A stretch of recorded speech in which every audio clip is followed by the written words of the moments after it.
주님께서 여러분과 함께 마테오가 전한 거룩한 복음입니다. 주님 영광 받으시옵소서.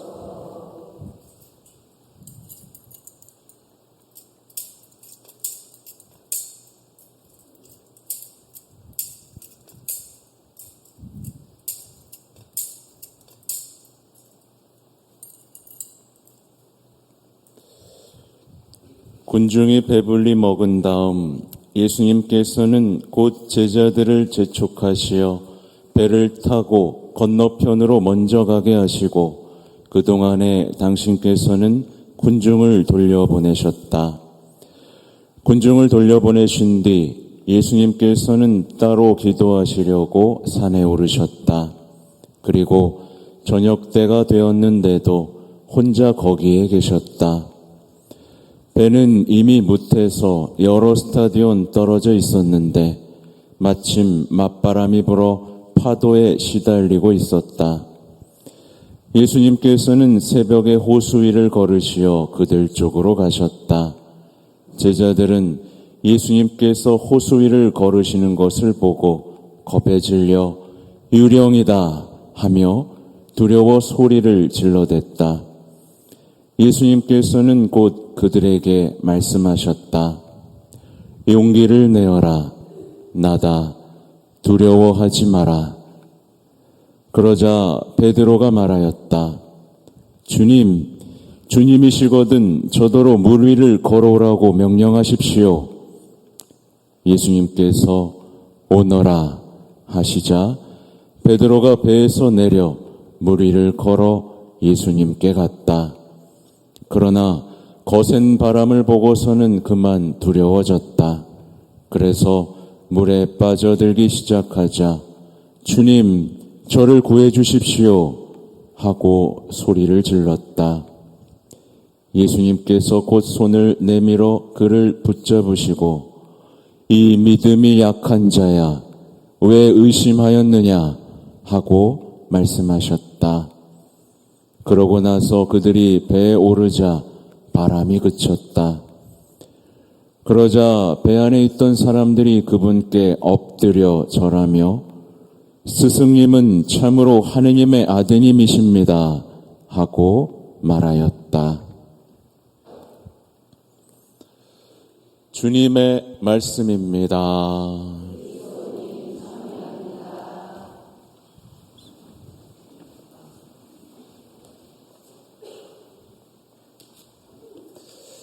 찬미 예수님, 오늘 복음 아주 유명한 복음이고 누구나 알고 있습니다. 근데 아는 것과 이 말씀에서 내 삶을 살아갈 힘을 끌어올리는 것은 전혀 다른 얘기죠. 그죠? 아는 것과 만나는 것은 전혀 다릅니다. 아무튼 오늘 복음은요, 우리의 삶과 신앙을 점검해 볼 수 있도록 우리를 초대하는 말씀인데요. 이런 질문들을 먼저 던져볼 수 있습니다. 우리는 과연 정말 어려울 때 예수님을 찾는가? 그리고 도움을 주실 수 있는 예수님께 신뢰를 두는가? 이게 첫 번째 질문. 그리고 그 예수님께 대한 신뢰가 우리의 모든 인생의 어려움을 거뜬하게 이겨낼 만큼 크고 성장하고 있는가? 이게 두 번째 질문이고, 결국 예수님과 함께라면 못할 일이 없다라는 든든한 믿음의 사람이 되었는가? 입니다. 답하실 수 있겠어요? 네, 별론가 봅니다. 또 베드로를 보면 베드로의 영적 갈망, 이따가 살펴볼 건데 대단히 과감하죠, 그죠? 네, 배에서 뛰어내리는 것처럼 자신이 의지하고 있는 모든 것에서 뛰어내리는 그 과감하고 용기 있는 그 뜨거운 영적인 열망을 갖고 있는가? 그만큼 주님을 신뢰하고 다가가기 위해서 무엇이든 하려는 열망이 있는가? 혹시 예수님을 유령 취급하고 있진 않은가? 신앙을 그냥 정신적인 활동, 위로의 수단으로 삼고 있진 않은가? 그래서 늘 강론을 들으면 좋은 말씀이군. 새겨 들어야겠군. 이렇게 말은 하지만 현실에서는 신앙을 부끄러워하고 다른 사람들 앞에도 성호경조차 긋지 못하는 겁쟁이, 위선자로 살고 있진 않은가? 과연 나는 내 삶에 뚜벅뚜벅 걸어오시는 예수님을 기쁘게 반길 수 있는가? 혹시 침몰하는 인생의 배에서 자신을 슬픈 피해자로 여기며 그냥 가라앉고만 있는가? 많은 것들을 점검할 수 있습니다. 이걸 다 점검할 수는 없지만 오늘 복음을 보면서 한번 살펴볼게요. 제자들은 예수님이 이제 곁에 지금 없습니다. 그렇죠? 네. 그들만 배에 남았죠. 그리고 그들의 생명은 위태롭습니다. 예수님께서는 마치 일부러 그런 상황을 마련하신 것 같죠. 먼저 보내십니다. 그리고 홀로 기도하시죠. 뭘 기도하셨을까요? 아마 제자들의 믿음을 위해서 기도하셨던 것 같은데요. 예수님은 제자들에게 아무런 문제가 생기기를 기도하는 게 아니라 뭘 기도하시죠? 그들이 시련을 극복할 수 있는 믿음이 있기를 청하시죠. 근데 우리 보통 기도할 때 뭐예요? 아무런 문제가 없었으면 좋겠습니다. 아니요. 시련은 올 겁니다. 근데 문제는 내가 그 시련을 이겨낼 믿음이 있느냐는 거죠. 굉장히 위협적인 맞바람, 또 폭풍우가 이제 제자들의 삶을 위협하고요. 진짜 밤바다 가보셨죠? 밤바다 가보셨어요? 네. 이 갈릴레아 호수에 가잖아요. 진짜 아무것도 안 보입니다. 앞도 안 보이는데 밑은 출렁거리고 있어요. 진짜 공포 그 자체입니다. 말하자면 우리 인생에서 그럴 때가 있죠. 아무것도 안 보입니다. 캄캄합니다. 진짜 한 치 앞도 알 수 없는데 내 인생의 배에 물이 차오르기 시작합니다. 폭풍우가 몰아칩니다. 진짜 곧 가라앉을 것처럼 느껴지는 이 인생의 위기. 겪어보셨죠? 네, 겪고 있는 분도 있을 겁니다. 제자들은 두려움 속에 사로잡히고 근심, 또 의혹에 사로잡힙니다. 그들이 그동안 쌓아왔던 모든 것들이 이제 소용이 없습니다. 그들의 경험도 소용이 없고요. 그들이 배워왔던 지식도 소용이 없고요. 능력, 관계, 용기, 아무것도 소용이 없습니다. 그렇죠? 인생의 거센 폭풍우 앞에서 한 인간은 정말 보잘것없는 존재가 돼버리고 말죠. 누구나 체험할 수 있는 인생의 어떤 막다른 체험입니다. 근데 이제 예수님은 다가오십니다. 기도를 마치고 새벽에 제자들 향해 뚜벅뚜벅 걸어가시죠. 근데 제자들이 어때요? 겁먹습니다. 겁을 먹습니다. 이런 황당한 일이 있나요? 네, 겁을 먹고요. 근데 왜 겁을 먹었을까요? 예수님을 알아보지 못했기 때문에 생긴 일입니다. 근데 이게 실제로 신앙인들에게 흔하게 벌어지는 일입니다. 되게 흔하게 벌어집니다. 많은 그리스도인들이 예수님이 오잖아요. 그럼 막 겁에 질려서 덜덜덜덜 떱니다. 그리고 막 소리를 지릅니다. 오지 마세요, 막 이렇게. 예수님을 밀어내고 예수님이 무슨 말을 해주려고 그러면 귀를 막고 폭풍우만 바라봅니다. 여러분 그런 사람 있지 않아요? 다가오시는데 밀어내요. 그러니까 예수님한테 겁먹은 사람은 사제가 도와줄 수 있게 없게요? 네, 못 도와줍니다. 예수님께 겁을 먹고 소리를 지르는 사람은 사제가 도와줄 수가 없어요. 이런 분들 자주 찾아옵니다. 힘들다고 소리를 지르고 눈물을 펑펑 흘리는데 정작 예수님께 도와달라고 말해요? 못해요? 못해요. 왠지 아세요? 예수님이 도와주시면 자기가 더 힘들 거라는 확신이 있기 때문에 그렇습니다. 안 그래도 힘든데 말씀대로 살면 더 힘들 거니까 예수님 오지 마세요. 저한테 무슨 말 하지 마세요. 라고 밀어내는 거죠. 그렇게 수많은 사람들이 예수님께 도움을 받지 못한 채 유령이다.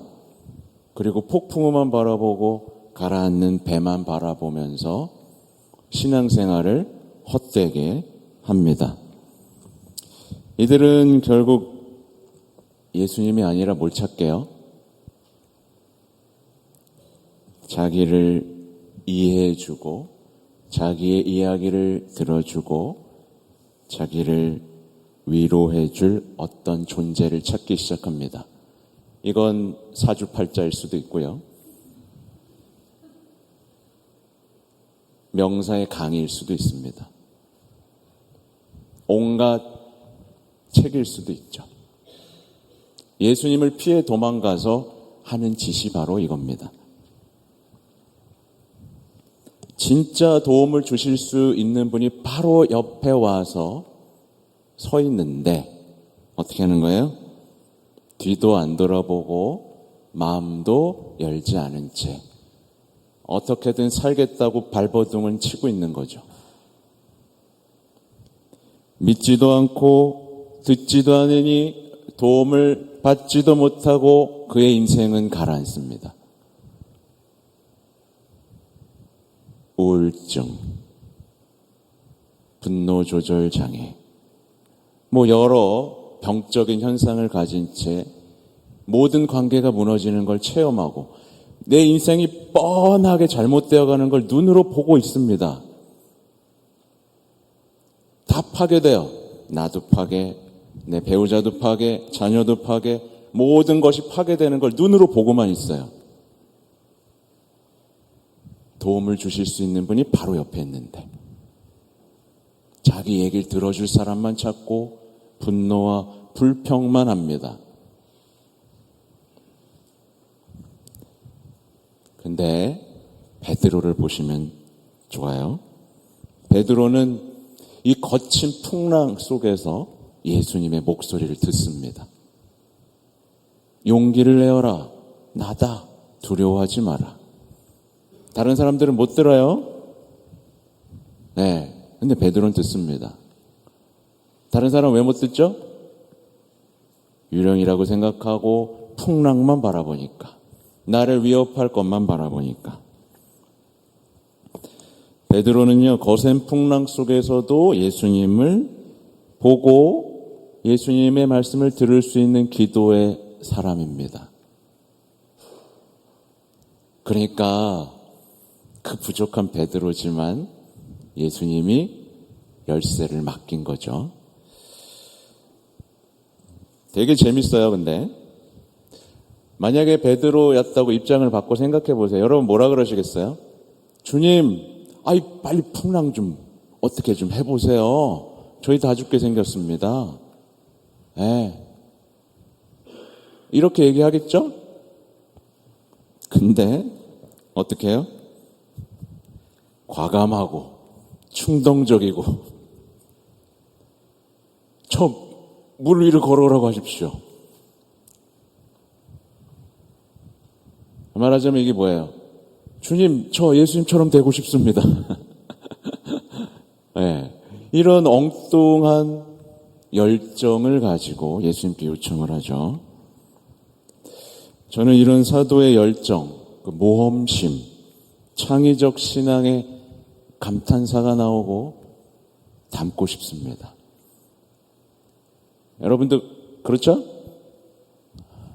아닌가요?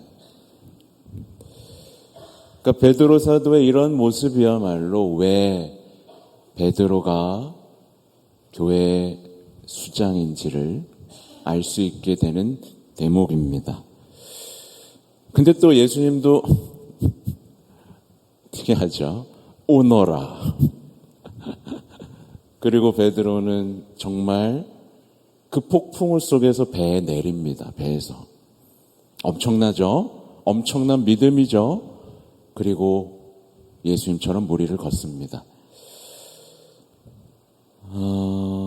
예수님은요, 베드로가 당신께 다가오는 것을 허락하시고 당신의 능력까지 허락해 주십니다. 근데 베드로가 걸어오다가 물에 빠져버립니다. 그죠? 왜 빠졌어요? 네, 두려움과 의심 때문이었죠. 네. 야, 그 배에서 내릴 정도의 큰 믿음이 순식간에 사라져버리는 거예요. 근데 또 여기서 베드로를 담고 싶은 게 뭐냐면, 베드로는 소리를 지르는 것을 부끄러워하지 않습니다. 웬 개망신이에요. 근데 부끄러워하지 않고 뭐라 그래요? 주님, 저를 구해 주십시오. 퍼덕퍼덕 거리는 거예요.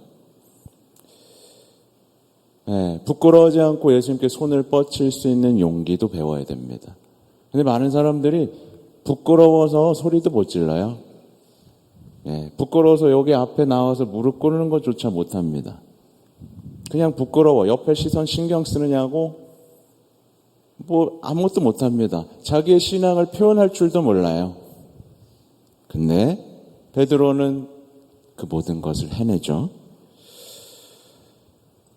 그러니까 많은 신앙인들이 소리 지르는 법도 모르고 예수님께 의탁하는 법도 모른 채 그냥 인생의 바다에서 길을 잃고 정처 없이 헤매고 가라앉고 살아가죠. 이거 믿음이 있는 건가요? 없는 건가요? 많은 신앙인들이요, 당신은 믿음이 없습니다. 당신은 믿음이 약합니다. 라고 말하면 뭐라 그래요? 반응이 되게 기분 나빠합니다. 되게 기분 나빠합니다. 아니요, 전 믿는데요. 저한테는 체험도 있고요. 전 최선을 다하고 있는데요. 라고 말합니다. 믿음이 없다는 증거죠. 예수님은 이렇게 말씀하시죠. 이 믿음이 약한 자야, 왜 의심하였느냐? 왜 이러세요? 저 믿었는데요. 믿었는데도 빠지네? 이렇게 저항한 게 아니죠. 보세요. 잘 보셔야 됩니다. 베드로는요, 이 체험을 했어요. 그죠? 이 체험을, 물 위를 걷는 체험까지도 했습니다. 근데 제대로 믿었어요? 못 믿었어요? 못 믿었어요. 나중에 십자가에서 배신하죠? 그리고 사도들은 수없이 이 믿음이 약한 자들아 라는 말을 들었습니다. 맞죠?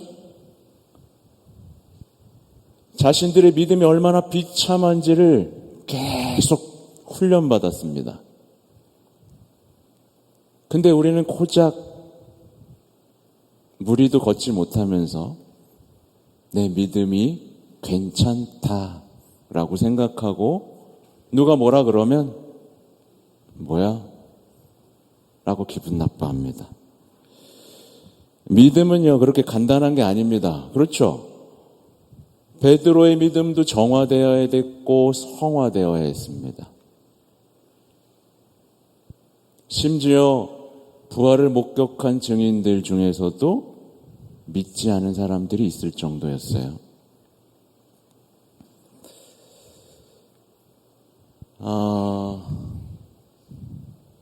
여기까지 합니다. 정말 여러 가지를 묵상할 수 있죠. 아무튼 마지막으로 말씀드리는 건 그거예요. 성모님은요, 우리의 믿음이 견고해질 수 있도록 끊임없이 옆에서 도와주시는 분입니다. 부디 나는 믿습니다라는 거짓 확신 속에 살지 마시고 차라리 주님, 저는 비참한 사람입니다. 저는 믿음이 없습니다. 저는 의탁할 줄도 모르고 예수님이 도와주셔도 알아볼 줄 모르는 그런 비참한 신앙인입니다. 제 믿음이 정화되길 바랍니다. 성장하길 바랍니다. 진심으로 당신께 의탁할 수 있는 사람이 되기를 바랍니다. 만약에 그렇다면 여러분의 인생은 달라져 있겠죠? 인생의 풍랑 속에 흔들리지만 예수님을 유령이 아니라 메시아로 만나면서 언젠가 목적지를 향해 나아갈 수 있을 것입니다. 부디 여러분에게도 물 위를 걷는 신앙이 생기기를 바랍니다. 아멘.